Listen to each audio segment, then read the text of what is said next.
నమస్కారం అందరికీ. నేను మీ ముందుకు వచ్చేసాను ఒక చిట్టి కథతో. నేను మీకు మన లైఫ్లో, నా లైఫ్లో జరిగిన అండ్ జరిగే కొన్ని చిట్టి కథల గురించి చెప్పాలి అని అనుకుంటున్నాను. ఇంకెందుకు ఆలస్యం, నేను ఈరోజు మా నాన్న చిన్నప్పటి కథతో మొదలు పెడదాం అనుకుంటున్నాను. వింటారా? అయితే సరే పదండి. మా ఇంట్లో మా నాన్న చిన్నప్పుడు ఒక ఆవు ఉండేదట. మా బామ్మ మా నాన్నను బొజ్జలు మోస్తున్నప్పుడు ఆ ఆవు కూడా రాధని మోస్తూ ఉండేదట. మా నాన్న ఆ ఆవు అండ్ దానికి పుట్టిన రాధ చాలా ప్రేమగా ఉండేవట. దానితో ఈ ముగ్గురికి విడదీయలేని స్నేహం ఏర్పడింది. అయితే మా బామ్మ పని మీద పొలంకి వెళ్ళినా, ఏ పని మీద అయినా వేరే ఊరికి వెళ్ళాల్సి వచ్చినా కూడా ఆ ఆవు దగ్గరికి వెళ్ళగానే మా నాన్నకి చెంబుడు పాలు ఇచ్చేదట. అప్పటి నుండి దాని పేరు చెంబుడావు అని పిలిచేవారంట.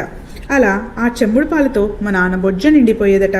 మా బామ్మ ఎంత ఆలస్యంగా వచ్చినా సరే అసలు ఏ ఇబ్బంది లేకుండా హ్యాపీగా పాలు తాగి పక్కన వేరే పిల్లలతో ఆడుతూ ఉండేవాడట మా నాన్న. అదండి మా చెంబుడావు కథ. నచ్చిందా?